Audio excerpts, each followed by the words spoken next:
वाली छाई सर जी तो रही सर छोड़ो। जय श्री कृष्ण दोस्तों, आप सभी का मेरे चैनल में स्वागत है। आज की वीडियो में हम लोग जानेंगे कि गणगौर की पूजा चल रही है और 8 दिनों तक यानी कि शीतलाष्टमी के पहले तक हम लोग गणगौर की पूजा किस प्रकार से करते थे। अब शीतलाष्टमी के बाद जब बड़ी गणगौर हम लोग लेकर आ जाएंगे तब हमें किस प्रकार से पूजन करना है, कौन कौन से गीत गाना है, क्योंकि उसके बाद से थोड़ा पूजा का चेंज हो जाता है। सुबह भी हम पूजा करते हैं और शाम को भी हम लोग बिंदोरा आदि निकालते हैं। तो आज की वीडियो में आप ये तमाम जानकारी आपको देखने को मिलेगी। तो चलिए वीडियो को शुरू करते हैं। देखिए, शीतलाष्टमी के पहले तक हम जिस प्रकार से पूजन करते हैं उसका वीडियो ऑलरेडी मेरे चैनल पर है, वहां से देख सकते हैं।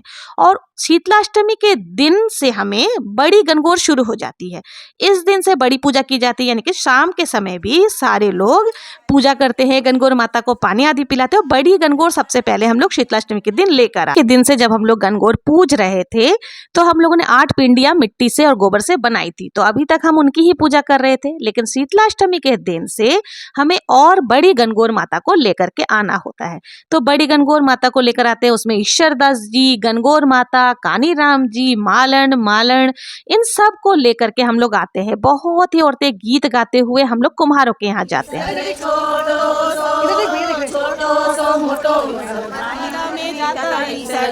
और इसी दिन जो है ना, छोटी छोटी कन्याओं को ईश्वर जी और गौरा जी का स्वरूप बनाया जाता है। बहुत ही सुंदर तरीके से उनको सजाया जाता है। सभी औरतें उनके मान मनोहार करते हुए गीत गाती हैं। मंगल गीत गाते हुए हम लोग कुम्हारों के पास जाते हैं। मतलब कुल मिलाकर ये बहुत ही ज्यादा हर्षोल्लास से सोलह श्रृंगार करके महिलाएं तैयार होकर के कुम्हारों के यहाँ हम लोग पहुंच जाते हैं। और जब कुम्हारों के यहाँ पर बहुत ही सारे जैसे जितने भी कॉलोनी के लोग या जितने भी आसपास के लोग पूजते हैं गणगौर, सभी लोग वहाँ जाकर खूब नाच गाना करते हैं। मतलब 16 दिन जो औरतें बहुत ज़्यादा एंजॉय करती हैं। तो इस प्रकार से नाच गाना करते हुए हम लोग फिर ईश्वर जी और गौरा जी जो वहाँ पर होते हैं उनको मिट्टी से ही बने हुए मिलते हैं, कुम्हार लोग बना करके रखते हैं। उनमें से हम लोग सारी चीजें ले करके फिर सर पर रखते हुए आते हैं। तो जो ब्यावली लड़की है जिसकी शादी हुई है सबसे पहले वो सर पर रखती है। उसके बाद जो भी औरतें गणगौर की पूजा कर रही हैं पूरे 16 दिनों तक, वो सभी बारी बारी से अपने अपने सर पर गणगौर माता को जो हम लोग लेकर के आ रहे हैं बड़ी गणगौर माता को रखती हैं। और इस प्रकार से हम लोग घर पर गीत गाते हुए पहुंच जाते हैं। घर पर आने के बाद हम लोग जो ईश्वर और गौरा जी का स्वरूप बच्चों ने स्वांग रचा था उनकी फेरे कराए जाते हैं। तो 2 दीपक हम लोग जो लेते हैं और उन दोनों दीपक को घुमाते हुए इनके फेरे कराए जाते हैं। बाकायदा पंडित जी भी मंत्र भी पढ़ते हैं। तो इस तरह से जो है हमारे हो जाती है। उसके बाद हम लोग जो है ज्वारा बोते हैं और ज्वारा बोते समय हम लोग ये गीत गाते हैं।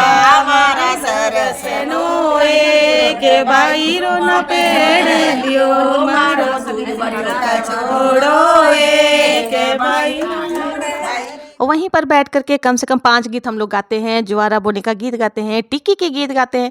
और फिर जो ईश्वर जी और गौरा जी को हम लोग लेके आए उनको बहुत ही सुंदर सुंदर वस्त्र से सजाते हैं, 16 श्रृंगार आदि करते हैं। बहुत ही खूबसूरती से सजा करके 16 श्रृंगार करा करके उनको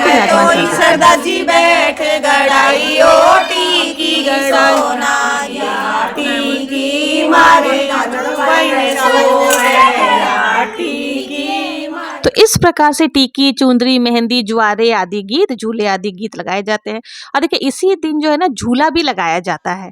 तो आप इस सामने जैसे झूला आपको दिख रहा है इस प्रकार से झूला भी लगाए जाते हैं। और फिर ना गोर बिंदोरा निकाला जाता है, यानी कि पूरे 8 दिनों के बाद में हम लोग रोजीना बिंदोरा निकालेंगे। इसमें क्या होता है, जितने भी पूजने वाली औरतें होती है ना सभी के घर में बारी बारी से बिंदोरा निकाला जाता है।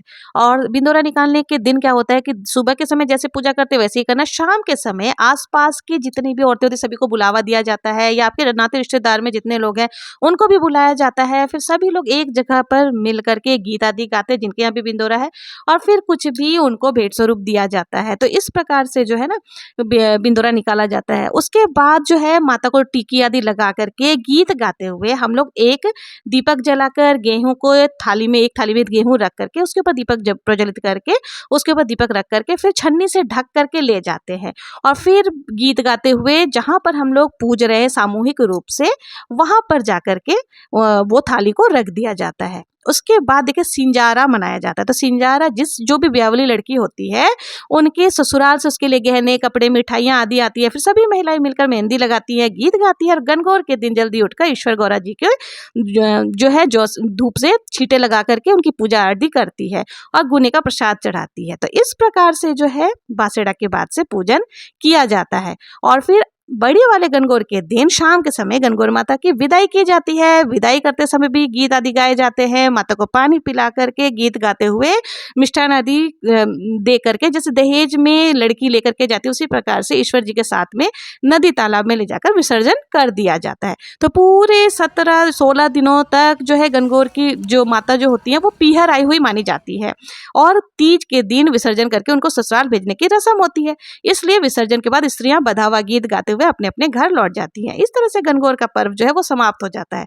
आपको मेरा ये वीडियो कैसा लगा? अगर जरा भी पसंद आया हो, यूजफुल लगा हो तो प्लीज मेरे चैनल को अगर अभी तक सब्सक्राइब नहीं किया है सब्सक्राइब करें, ज्यादा से ज्यादा लाइक करें, शेयर जरूर से करें। मिलते हैं नेक्स्ट वीडियो में, तब तक के लिए जय श्री कृष्णा।